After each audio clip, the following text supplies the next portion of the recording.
Donc voilà, dans cette leçon, on va voir le routeur, le TP-Link. J'ai pris directement la face arrière pour vous montrer un petit peu comment elle se présente. Vous allez voir le port bleu. Le port bleu, c'est celui qui est le port pour le WAN. Donc ça veut dire pour la connexion à distance. Donc ça veut dire vers le fournisseur d'accès Internet et pour avoir Internet. Donc pour sortir vers le monde extérieur. Donc voilà. Et puis les quatre ports ici qui sont soit jaunes, soit orange, plus ou moins ça dépend dans certains types de routeurs, ce qu'on appelle les ports donc LAN, c'est pour le réseau interne, donc ça veut dire pour avoir une connexion d'un réseau mais en local, ça veut dire uniquement dans une pièce ou dans un bâtiment, mais ça ne sort pas avec le monde extérieur si on ne branche pas le port bleu. Voilà, donc je vais montrer la face de ce routeur aussi. Donc ici c'est la face, c'est ce type de routeur là sur lequel on va travailler. Après, une fois qu'on connaît toutes les configurations d'un routeur tel que celui-ci, ben les autres, ce n'est pas tout à fait, je veux dire, un secret. Il suffira de lire la barre de menu et puis ça nous permettra de voir un petit peu les différents paramètres qu'il y a. Alors, pour pouvoir rentrer dans le routeur, il faut d'abord connecter sur un des ports jaunes ici. Donc là, on prend et on connecte dessus un câble Ethernet, comme celui-ci. On le branche là et on le branche sur le PC. Une fois qu'on l'a branché sur le PC, il faut bien sûr aller dans l'invite de commande qui va nous permettre de voir la carte réseau. Alors moi ici, j'ai plusieurs cartes réseau. Je vais ouvrir le panneau de configuration avec les cartes réseau pour vous montrer. Donc dans le panneau de configuration, hop là, ici. Donc dans le centre réseau et partage, je remarque donc ici dans modifier les paramètres de la carte. Elle s'ouvre toujours dans l'autre fenêtre. Voilà. Vous allez remarquer chez moi ici, j'en ai deux qui sont connectés. En fait, celle qui m'intéresse en réalité, c'est celle-ci. Alors, si je clique bouton droit dessus, je vais dans les statuts de celle-ci et dans le détail. Je vois ici une adresse IP. Donc maintenant, pour voir cette adresse IP, mais à l'aide de l'invite de commande, celle que vous allez plus utiliser en tant qu'informaticien, je clique dans la barre de recherche ici et je marque CMD ou bien je tape invite de commande ou bien encore je vais ici, si je clique une fois, si vous n'avez pas la touche de recherche ici, le fait de cliquer une seule fois là et vous tapez CMD ou invite de commande, vous allez voir l'invite de commande, vous appuyez sur la touche entrée et là vous allez avoir l'invite de commande sur lequel nous allons taper une commande qui va nous permettre de voir les mêmes informations que j'ai ici derrière. Donc ici, la commande c'est ipconfig, celle que vous allez utiliser le plus souvent. En tapant ipconfig, donc j'agrandis la fenêtre, je vais un peu zoomer pour que vous puissiez me voir. Et là, vous remarquez quand même que j'ai la même adresse IP que celle-ci, celle que j'ai trouvée en allant via le panneau de configuration. L'idéal, c'est de taper avec l'invite de commande. On apprendra tous les différents types de commandes par la suite. Donc là, qu'est-ce que j'ai? Je remarquais que j'ai l'IPv4, c'est-à-dire que c'est l'adresse que mon PC a, le routeur, pardon, a donné à mon PC. Il lui a donné la 192.168.1.111. Et ici, j'ai ce qu'on appelle la passerelle par défaut, qu'on appelle aussi la gateway en anglais, pour la passerelle qui me permet de connecter mon routeur pour avoir le réseau, pour créer un sous-réseau. Alors, cette adresse IP, celle qui est en dessous, c'est celle de mon routeur. Donc, c'est l'IP de mon routeur. Que la première, l'IPv4, c'est celle que le routeur a octroyé, à donner, à attribuer à mon routeur, à mon PC, pardon. Donc celle-ci, je vais simplement prendre un navigateur web. Je vais sur un navigateur web quelconque. Voilà, je prends une page et je viens ici et je tape cette adresse qui était la 192.168.1.1. En tapant ceci, en fait, automatiquement, il va sur mon routeur. Et maintenant, il me demande quels sont les codes pour y accéder. Bon, par défaut, si on ne l'a pas touché, à l'arrière, souvent, ou bien dans le petit manuel, on trouve le nom d'utilisateur et le mot de passe. En temps normal, si on ne l'a pas modifié, c'est admin. Mais je vais vérifier, peut-être qu'on l'avait modifié celui-ci. Admin.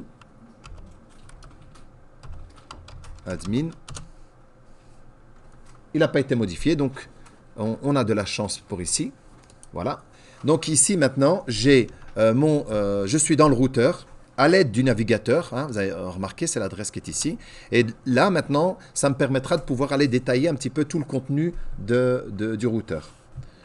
Donc le premier à développer sera les statuts. Les statuts, c'est ce qui s'affiche devant nous. Alors, on remarque quoi là-dedans? On a la version ici du fireware du routeur. Donc, c'est la version qu'on peut mettre à jour. Après, si on le met à jour, ça nous donne encore des autres configurations, plus des autres possibilités de configuration. L'hardware, ça c'est le matériel physique, la version de ce TP-Link. Là, on a la version. Et puis en dessous, ce qu'on a, on a le LAN, donc c'est le réseau local. Le LAN, c'est le réseau local. Donc on reste que ici. On ne sort pas du bâtiment ou on ne sort pas de la classe. Ça dépend. On fait la configuration. On a une adresse MAC. L'adresse MAC, c'est quoi? Moi, je le compare à vos doigts. Vous avez une empreinte qui est unique pour chaque doigt. Et bien ici aussi, l'adresse MAC du routeur, en réalité, c'est le port Ethernet. C'est-à-dire, si je reprends dans ce que j'avais tout à l'heure ici, c'est ici. Le port qui est ici, c'est celui-là qui détermine l'empreinte de votre routeur. D'accord? C'est là qu'on le retrouve. Voilà. Hop, qu'est-ce qui s'est passé? Statut. Donc ici, je disais, donc celui-là, c'est l'adresse IP du routeur avec son adresse MAC qui est reliée au port et c'est l'empreinte du port Ethernet, d'accord? C'est ça, hein? C'est ça l'adresse MAC qu'on appelle aussi l'adresse physique. Une adresse MAC, une adresse physique. Et alors ici, j'ai ce qu'on appelle le masque de réseau. Donc si je retourne dans mon invite de commande,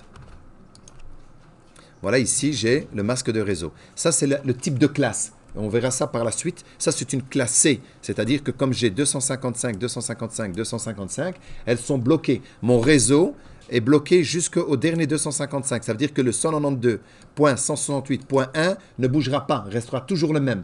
Par contre, le dernier octet, comme il a 0, il est modifiable. C'est-à-dire qu'il n'y a que le dernier qui peut être modifié. Donc ici, le 1 modifie, il ne se modifie pas et ceux-là peuvent se modifier. Donc ici, j'ai 0 jusqu'à pour arriver à 255. Cela me fait combien de possibilités? Donc, comme vous l'avez trouvé, il y a 256 possibilités puisque je commence à compter à partir du 0 jusqu'au 255. Donc, il y a 255 plus le 0, ça fait bien 256 possibilités. De 0 à 255 font 256 possibilités. Il faut compter le 0 avec. Voilà. Par contre, je disais tout à l'heure, il y a 256 possibilités, mais combien de machines pouvons-nous connecter dessus? Eh bien, il y a déjà une numéro d'IP qui a déjà été prise, puisque le 1 est déjà pris. Par qui? Par le routeur, donc je ne peux pas l'utiliser par une machine. Et puis, il y a aussi ce qu'on appelle le broadcast. C'est celui qui permet de diffuser les informations. Et donc, il y a un autre numéro qui est déjà pris pour le broadcast, pour diffuser les informations. Donc, on a deux numéros en moins. Donc, du coup, il ne nous reste plus que sur 256 moins 2, on aura 254 machines qu'on peut connecter sur ce routeur-là. Et donc, voilà, ça veut dire que dans une classe, je ne vais pas connecter 254 machines, mais on pourrait utiliser plusieurs classes avec 254 machines, rien qu'à l'aide d'un seul routeur. D'accord? Et puis, on verra tout à l'heure comment on peut distribuer les IP. Je réduis ma fenêtre, je reviens dans mon fameux routeur. Donc, je passe maintenant dans la partie wireless. Ben, ça me dit quel est mon wireless, quelle est la diffusion. Ce sont les informations, en tout cas, qui s'affichent pour voir un petit peu la configuration qui a déjà été configurée ici, dans les statuts. Comme ici, vous pouvez remarquer que l'adresse MAC du LAN ou du Wi-Fi, c'est le même, puisque c'est les mêmes routeurs, c'est les mêmes connexions. Et puis, on a le routeur ici, le WAN. Ça, c'est l'adresse IP du fournisseur d'accès Internet. Donc ici, vous remarquez que j'en ai pas. C'est-à-dire que je ne me suis pas connecté sur l'Internet ici. C'est-à-dire que je n'ai pas connecté mon routeur ici, sur le bleu. Je vais le connecter maintenant. Vous allez avoir une adresse IP. Alors, pour le moment, j'en ai pas. Mais vous remarquez quand même déjà que l'adresse MAC n'est pas la même. C'est une autre adresse physique, adresse MAC du port. C'est normal puisque ici, je n'utilise pas le jaune, mais j'utilise le bleu. Donc forcément, j'aurai une autre adresse MAC. Donc je vais cliquer, je vais le connecter maintenant, un câble dessus. Voilà. Donc je le connecte, le temps qu'il se synchronise, il va se rafraîchir et je vais recevoir une adresse IP qu'on appelle dynamique, ça veut dire de manière dynamique. Alors, il faut savoir une seule chose, c'est que l'adresse IP que je reçois, que je viens de recevoir ici, n'est pas forcément l'adresse IP du fournisseur. Donc ici, l'IP maintenant que vous voyez là, en réalité, c'est une IP, mais ce n'est pas l'IP du fournisseur d'accès Internet. Pourquoi dans ce cas-ci? Parce qu'en réalité, au-dessus de celui-là, il y a un autre routeur. Et puis il y a le modem. Raison pour laquelle j'ai une adresse IP ici qui est un 10.47.28.27 qui est celle du réseau de la cyberclasse. Parce que je me suis connecté sur celle-là. Par contre, si je viens connecter mon modem directement sur ce routeur, à l'emplacement de cette arrivée du port bleu, j'aurai directement l'adresse IP de mon fournisseur d'accès Internet. Ça va? Voilà. On continue donc ici. L'adresse IP, donc c'est l'adresse IP locale, puisque c'est celle de la cyberclasse. Et puis vous avez les adresses IP dynamiques et les adresses IP statiques qu'on verra maintenant dans la configuration. Alors, l'étape suivante dans ce que je vais montrer au niveau de l'utilisation, ce sera donc toute la partie network. Le network veut dire quoi? Ben, c'est le réseau. Mais work, maison, on va dire c'est le net du réseau, de la maison, on peut l'appeler comme on veut. Mais en tout cas, voilà, c'est le réseau. Donc ici, regardez ce que j'ai. Ben, j'ai une connexion type pour le OneApp, c'est lui qui l'a sélectionné, de manière dynamique. Donc il a été chercher une IP de manière dynamique. Ça veut dire que ça pourrait se changer à n'importe quel moment. Donc si je fais détection, il peut chercher et me détecter une IP. Bon, comme celle-ci, elle a été octroyée via le routeur pendant un délai. Et donc, si c'est pendant 24 heures, je reste IP là et puis elle changera. Et vous avez remarqué qu'ici, le masque de ce sous-réseau, qui est celui de la cyberclasse, n'est pas le 255 ici, mais l'avant-dernier, il est en 252. Ça veut dire que celui-ci est modifiable. Regardez, vous avez bien vu par rapport à tout à l'heure. Ici, j'ai 28, ici, j'ai 31. C'est normal puisque celui-ci est modifiable. Donc, je peux avoir plusieurs plages, plusieurs autres possibilités. D'accord? Et là, j'ai le 0. Ce sont les fameux 256 possibilités, 254 machines. Mais comme ici, j'ai le 252, il y a aussi le 253, puis il y a le 254, puis il y a le 255. Ça veut dire que j'ai encore 4 fois les 255 possibilités. Je peux ouvrir vraiment plusieurs... je peux connecter beaucoup plus de PC encore. Voilà. Puis je passe dans le LAN. Donc celui-là, c'est le dynamique, c'est le WAN, c'est celui du fournisseur d'accès Internet. Le LAN, c'est le local. On reste en local. Vous l'avez remarqué que c'est bien l'adresse IP que j'avais tapé tout à l'heure, ici, pour pouvoir me connecter sur le routeur. Donc celui-là, c'est le local. Et en dessous, nous, on a gardé le masque, on appelle la classe C, donc 255, 255, 255. Puis je vais dans celui-ci, vous n'avez pas besoin d'utiliser. Là non plus, je ne le demande pas dans l'atelier. Donc c'est les deux premiers que vous avez besoin dans le cadre de ce routeur-ci pour l'analyse. Puis je passe dans le wireless, donc tout ce qui est Wi-Fi. Alors j'ai le Wi-Fi, le premier que je vous ai mis là. Attendez, je vais voir le basique sécurité, c'est celui-ci. On l'active, on le désactive, le wireless. Et puis vous avez le WPS, sur lequel je dois m'attarder plus, puisque celui-là, il est important. Donc, celui-ci, on a le WPS. C'est quoi le WPS? Je ne sais pas si l'un d'entre vous connaît déjà ce qu'est le WPS. Ok, donc je vais vous donner l'explication. Je vais d'abord prendre une petite image qui indique le WPS pour que vous puissiez le voir. Et peut-être, grâce à cette image, vous allez me dire « Ah, j'ai déjà vu cette icône sur le routeur. » Donc l'icône, c'est celui-ci. C'est le WPS qu'on retrouve souvent sur certains routeurs. Et des fois, il est tout petit, c'est marqué que WPS quand il n'y a pas ça. Et le WPS, ça sert à quoi en réalité? Une fois qu'il est enable, ça veut dire enable activé, vous allez appuyer dessus plus ou moins 3-4 secondes. Vous lâchez. Automatiquement, il va donner la possibilité de pouvoir se connecter avec un PC quand vous trouvez le Wi-Fi dessus. Vous le sélectionnez. Une fois que vous sélectionnez le Wi-Fi, vous avez la possibilité de cliquer une fois dessus et vous n'avez pas besoin d'introduire le mot de passe. Vous avez pendant 2 minutes la possibilité de pouvoir vous connecter.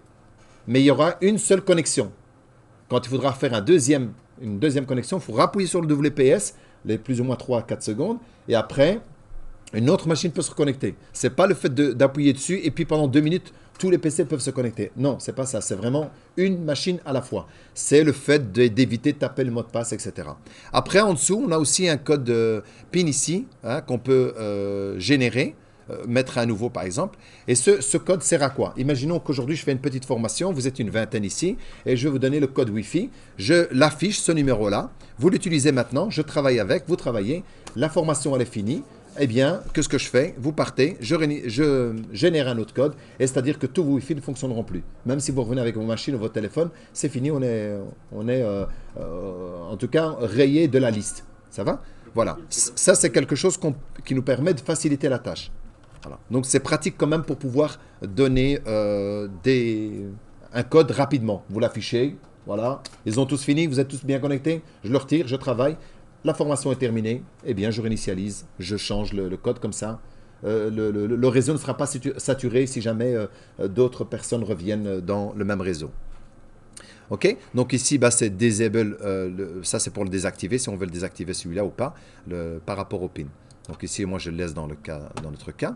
Ensuite, l'étape suivante, donc dans le wireless sécurité, ce qu'on doit voir, bah, ici par exemple, disable wireless sécurité, donc ça veut dire que la sécurité du Wi-Fi, pardon, elle est retirée. Maintenant, si vous voulez vous connecter dessus, vous pouvez tous vous connecter, vous n'avez pas besoin de mot de passe.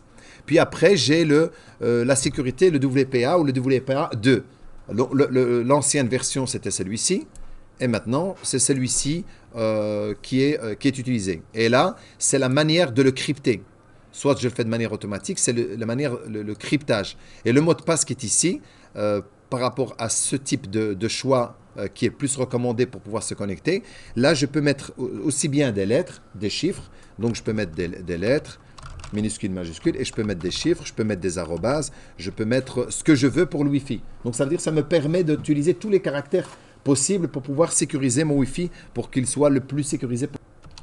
Voilà, donc ici, ce qui est bien, bah, c'est vraiment mettre un truc sécurisé avec des lettres, des chiffres, etc. Donc, ça vous donne beaucoup plus de choix. Et puis, vous avez la même chose, mais en Enterprise. C'est quoi la différence? Ça ressemble, mais celui-là, c'est Enterprise. Et là, si je lis, bon, il y a une version. Attendez, il faut que je coche celui-là. Ah, je ne peux pas le cocher. Hop, hop. Non, celui-là, je ne peux pas le cocher. Pourquoi? Donc, ici, voilà, le WPA. Ici, je ne peux pas choisir cela parce que je suis ici avec le WPS Enable. Il faut le désactiver dans ce routeur-là. Par contre, j'en avais un autre où vous pouvez le faire ici, non. Donc, je vais le désactiver, le WPS. Une fois qu'il est désactivé, parce que celui-là, c'est celui qui génère des mots de passe à tout le monde, et ce qui est un peu logique, je reviens là-dedans. Maintenant, je peux choisir celui de... Ici, vous avez vu, parce que si vous mettez le WPS, ça veut dire qu'en réalité, je ne pourrai pas cocher celui-ci, ça va autoriser n'importe qui de pouvoir se connecter quand même sans avoir un login et un mot de passe. S'ils ont le routeur à portée de main, ils vont appuyer dessus. Et donc ça, le Enterprise, ça correspond à quoi? Vous avez probablement déjà été dans les hôpitaux ou des rendre visite, ben, ceux qui sont là-bas hospitalisés, ils reçoivent un nom d'utilisateur et un mot de passe.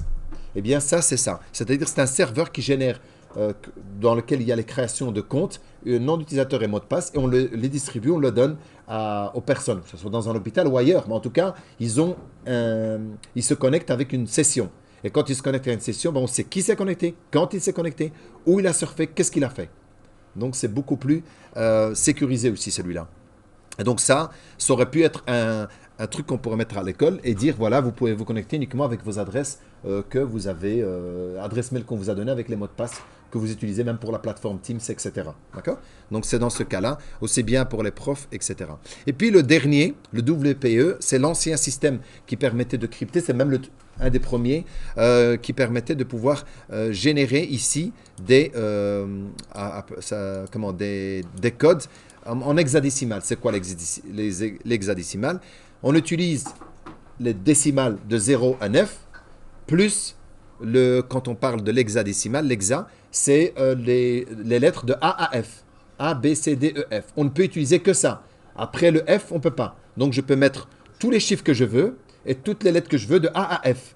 Mais toutes les autres lettres, hormis celle-là, on ne peut pas. Je ne peux pas venir marquer mon propre mot de passe personnel là, je ne peux pas. Il faut que je mette que des lettres qui sont acceptées. Si je vais mettre des lettres K, etc., qui ne font pas partie, il n'acceptera pas. Ça va? Et donc celui-là, pourquoi il est moins sécurisé? Parce qu'en réalité, même si on met un moteur qui essaie de retrouver le mot de passe, eh bien, il va chercher entre 0 et 9 et de A à F, mais il n'ira pas chercher les autres caractères. Et voilà pourquoi déjà, si j'utilise ce système-là, où je peux taper ce que je veux, des lettres, des chiffres, des parenthèses, etc. Ben, si vous mettez un robot ou quelque chose qui permet d'essayer de détecter c'est quoi le mot de passe, mais il doit faire vraiment beaucoup de recherches parce qu'il doit analyser et beaucoup trop de caractères, donc ça met beaucoup plus de temps pour trouver le mot de passe. On passe donc à l'adresse ici qu'on appelle wireless, donc le Wi-Fi, mais filtré via le MAC, c'est-à-dire l'adresse MAC qu'on a vu tout à l'heure, l'adresse physique qu'on a vu dans le statut ici, c'est-à-dire celle-ci, des adresses comme celle-ci. Eh bien, toutes nos machines qui sont connectées dessus, donc là, hop, je peux le voir grâce à ça. Et donc, quand je peux choisir c'est laquelle, et je peux lui dire d'interdire ou d'autoriser. Alors, dans quel cas je vais interdire et dans quel cas je vais autoriser? Ben, je vais donner une possibilité. Imaginons que dans l'école, il n'y a que les profs qui peuvent avoir accès au Wi-Fi, pas les élèves. bah, il y a 1000 élèves et il y a 100 profs. Ben, je n'ai qu'à introduire les PC des profs avec leur adresse MAC et leur téléphone, par exemple, s'ils doivent utiliser leur téléphone. Mais si c'est que les PC, je mets dessus que les PC portables des profs. Et si jamais un prof devrait changer un PC, ben, je devrais mettre son adresse IP, non, son adresse MAC. À ce moment-là, comme c'est filtré par adresse MAC, ben, c'est super. Ça veut dire qu'il n'y a plus question de mot de passe. C'est simplement ceux pour qui j'ai mis une adresse MAC. Même si vous voyez le Wi-Fi non sécurisé, vous ne pourrez pas vous connecter parce que votre adresse MAC, votre empreinte, n'est pas reliée dessus. D'accord? Voilà. Donc, c'est dans ces cas-là. Je choisis celui où il y a le moins. Si je dois moins autoriser, je choisis celui-là. Et si je dois moins interdire, je choisirai celui d'interdiction. Si je devais interdire les profs et les élèves, je les laisse, ben, je mettrai les profs dans deny, donc dans les interdictions. Donc, quand je vais ici, j'ai la possibilité de pouvoir ajouter l'adresse MAC du prof et je mets par exemple la description du prof et je dis je l'active ou je le désactive, la connexion ou pas, l'interdiction ou l'autorisation. On passe au guest network. Alors le guest network, c'est quoi le guest? Ça veut dire quoi? Visiteur, invité. Donc, c'est l'invité en réalité. Donc, quand un invité vient chez vous, moi, je vous déconseille de donner le mot de passe que vous avez mis ici, parce que celui-là, ça reste de manière privée, vous n'allez pas le changer. Mais vous activez le guest, vous n'avez qu'à l'activer ici. Et quand vous allez l'activer, vous pouvez mettre, vous, ici, le mot de passe que vous avez besoin. Donc, cette partie-là permet à l'invité de le configurer rien que pour l'invité. Et vous pouvez dire même quels sont les jours. Bon, dans celui-ci, c'est bien parce que vous pouvez choisir quand vous voulez. Ici, chaque week-end, par exemple, que pour le week-end, ou bien chaque jour, vous choisissez les jours que vous voulez et vous pouvez dire les jours que vous voulez autoriser ou pas autoriser. Vous pouvez taper les heures du début jusqu'à la fin. À vous de cocher, décocher les tranches d'heures à laquelle vous voulez qu'ils se connectent ou pas connectés. Ça va? Donc celui-là, c'est par rapport à vos invités. Donc forcément, il faut le rendre actif. Il faut aussi choisir quel type de sécurité que vous voulez. Et il faut mettre le mot de passe que vous voulez lui mettre. Vous voyez, donc vous avez les paramètres ici. Donc vous pouvez désactiver et réactiver à n'importe quel moment. Vous avez tous les outils, les options là pour pouvoir activer. Donc enable. Et donc ici, vous avez la possibilité de pouvoir utiliser les fonctions pour aller cliquer ici et choisir toutes les différentes configurations possibles. Donc ça, c'est pour l'invité. Puis on a le DHCP. La partie du DHCP, c'est ce qu'on appelle le fait d'attribuer dynamiquement des IP. On donne des IP dynamiquement. Alors ici, on peut remarquer que la configuration du routeur, son IP à lui, c'est celui-là. Mais là, on donne une IP à partir de 100 jusqu'à 199. Après, je pourrais dire, je change celui-là. Je peux dire à partir de 2, puisque le 1, il est pris à partir de 2. Et je pourrais aller jusqu'à 254 si je veux. Je peux aller jusqu'à à 10 si je veux. Imaginons que je dis, voilà, je fais de 10 à 15. Pouvez-vous me dire combien de machines maintenant peuvent se connecter? 6. 6, exact. Il y a 6 machines puisqu'il y a 5 là, plus le 0. Donc vous pouvez limiter aussi qu'il n'y ait pas trop de monde qui se connecte. Mais si vous le laissez comme on a mis 100 jusqu'à 199, en réalité ça fait 100 personnes qui peuvent se connecter. Même si vous y étiez avec le masque de diffusion, le masque de diffusion, le 255 là, et vous autorisez la possibilité d'avoir 256 possibilités, 254 machines, vous pouvez encore quand même venir limiter le nombre de personnes qui peuvent se connecter sur le réseau. Si ça sature chez vous, vous dites, moi je ne veux pas qu'il y en ait plus que 10 qui se connectent. Hein. Quand il y a des invités qui viennent, les premiers, ben, ils se connectent, les autres ne pourront pas se connecter, comme ça ils ne me ralentissent pas la connexion. Ça va.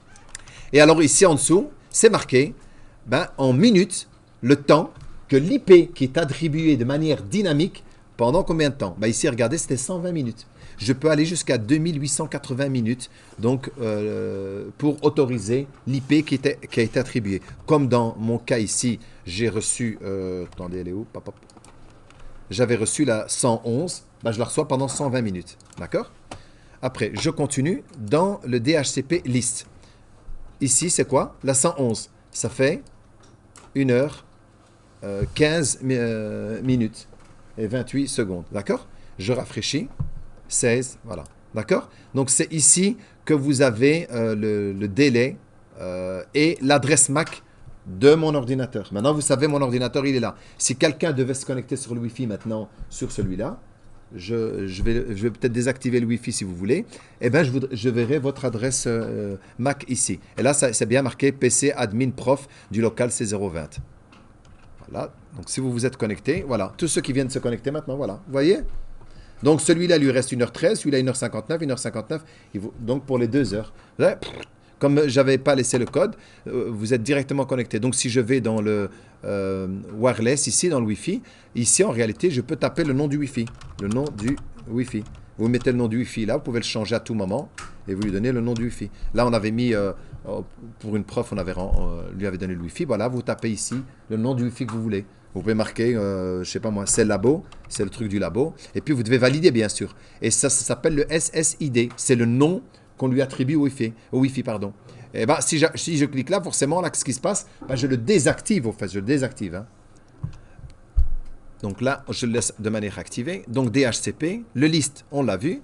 Et alors, on a celui-ci qui est, pour vous en tant qu'informaticien, super intéressant, dans le sens où je peux réserver une adresse IP. Donc si je clique là, je peux prendre une adresse MAC et je prends une adresse IP que je veux, entre la 100 et la... ou même en dehors des plages que j'ai faites, même en dehors de celle-ci. Hein. Je peux même le faire avant ou après. Mais comme elles sont dynamiques de 100 jusqu'à 199, je peux en bloquer une à l'intérieur. Ou bien j'en prends une de l'extérieur, qui n'est pas là. Elles servent à quoi principalement? Vous allez créer un serveur. Et quand vous créez votre propre serveur, votre machine serveur, il lui faut une adresse IP fixe et pas dynamique. Parce que le serveur doit toujours pouvoir y accéder. Comme on l'a fait avec celui de la cyberclasse, on a toujours l'IP qui est fixe là-bas. Quand vous faites le // avec l'adresse IP, vous avez accès au dossier où il y a tous les dossiers de partage. Eh bien, ça, c'est une adresse IP fixe. Dans ces cas-là, vous allez réserver l'adresse IP et dans ces cas-là, elle ne changera pas. Votre adresse IP restera toujours la même, même vous pouvez éteindre le PC, même vous pouvez partir avec à la maison, revenir. Chaque fois que vous connectez, vous aurez toujours la même adresse IP. Ça va? Je continue. Contrôle parental. Le contrôle parental, donc ici, l'accès du contrôle parental, c'est le même système que tout à l'heure, dans lequel je peux choisir les... D'abord ici, il faut bien sûr bien mettre le bon horaire, hein, fuseau horaire, pardon. Et puis marquer, vous pouvez choisir... Donc ici, si je fais ça, je crois qu'il voilà, il me donne l'heure exacte. Rien que grâce à ça, comme ça, ici où je suis, ça permet de se connecter correctement. Et puis là, je peux choisir les jours que je veux démarrer, arrêter. Vous voyez, je peux choisir le mois, etc., le jour et l'heure pour démarrer, pour choisir les options, justement. Donc, je reviens une fois en arrière. Et puis là, je peux mettre les adresses MAC pour ceux pour qui je vais autoriser ou pas autoriser de ce qu'ils peuvent ou pas faire. Et là, je peux rajouter des URL pour lesquels, par exemple, je veux interdire ou pas les... Enfin, ici, oui, il faut que je tape d'abord l'URL. L'URL, c'est quoi? C'est quand vous avez une adresse... Ici, une adresse Internet. Quand vous avez une adresse Internet ici, HTTP, etc., vous pouvez là taper à cet endroit-là pour pouvoir la configurer pour interdire au niveau du contrôle parental. Donc, vous avez tous les différents paramètres de réglage chaque jour, chaque week-end, etc. Et vous pouvez, pareil, sélectionner les zones. Et une fois que vous avez fini, il faut bien sûr enregistrer. Access Control. Donc, ici, encore une fois, Management. C'est pour la gestion du routeur. Donc, qui a accès, qui n'a pas accès, pour pouvoir configurer. Donc, on pourrait rajouter des personnes qui ont accès ou pas accès pour gérer le réseau. D'accord? La même chose. J'en rajoute beaucoup ou j'en diminue beaucoup. Et c'est justement pour l'accès Internet, etc. Ça va? C'est bon? Et là, j'avais dit que c'est celui-ci qu'il me fallait. Et il me fallait en plus celui-ci pour déterminer aussi les dates, les heures, quand ils peuvent pas. Le schedule. Hop, déterminer quand il peut contrôler, il peut modifier des choses ou pas. On peut donner une plage. En dehors de ça, ils ne peuvent pas toucher. Donc, on peut le régler à partir de celui-là. Ensuite, System Tools. Dans le System Tools, j'ai besoin du time. Il faut régler l'heure. C'est déjà fait de l'autre côté, mais c'est le même. Il faut absolument le régler. Si vous ne réglez pas l'heure correctement, vous pourrez avoir certains sites qui ne pourront ne pas fonctionner correctement. Vous avez peut-être déjà eu, ne fût-ce qu'avec Google Chrome, si vous avez la date et l'heure qui ne fonctionne pas, qui n'est pas correcte dans votre PC, vous essayez d'accéder à une page web, ça ne fonctionne pas. Quand vous mettez directement la bonne heure et date dans votre PC, vous avez accès au site web. Je ne sais pas si ça vous est déjà arrivé, mais testez-le, hein, vous testez, vous changez la date et l'heure, ce n'est pas correct. Ouvrez le Google Chrome, essayez d'aller sur une page web ou une barre de, enfin, une recherche, faites une recherche, ça ne marchera pas. Parce que l'heure et la date ne sont pas correctes. Ensuite, celui-ci, le factor default, celui-ci c'est pour restaurer, remettre tout à l'état d'usine. Donc les paramètres si jamais il y a un bugage.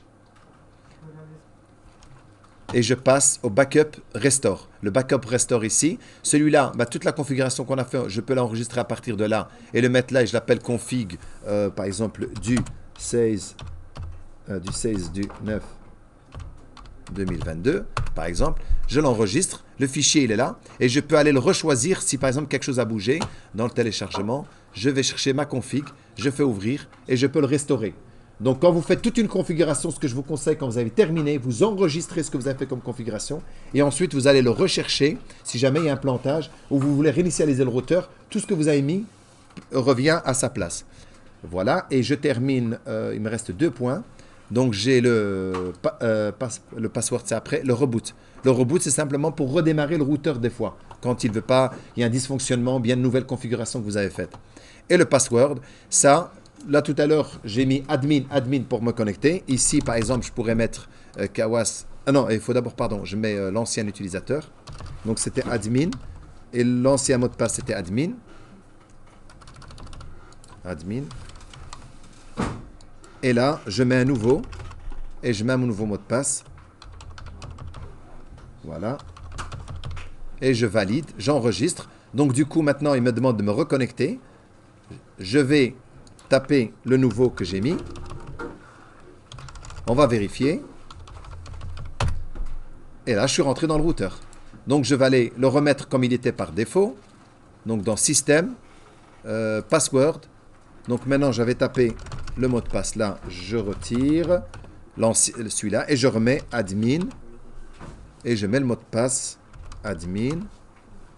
Je reconfirme admin. Et là, il redevient admin. Et voilà, la preuve, je tape admin, et je suis rentré dans le routeur. Et voilà, c'est terminé.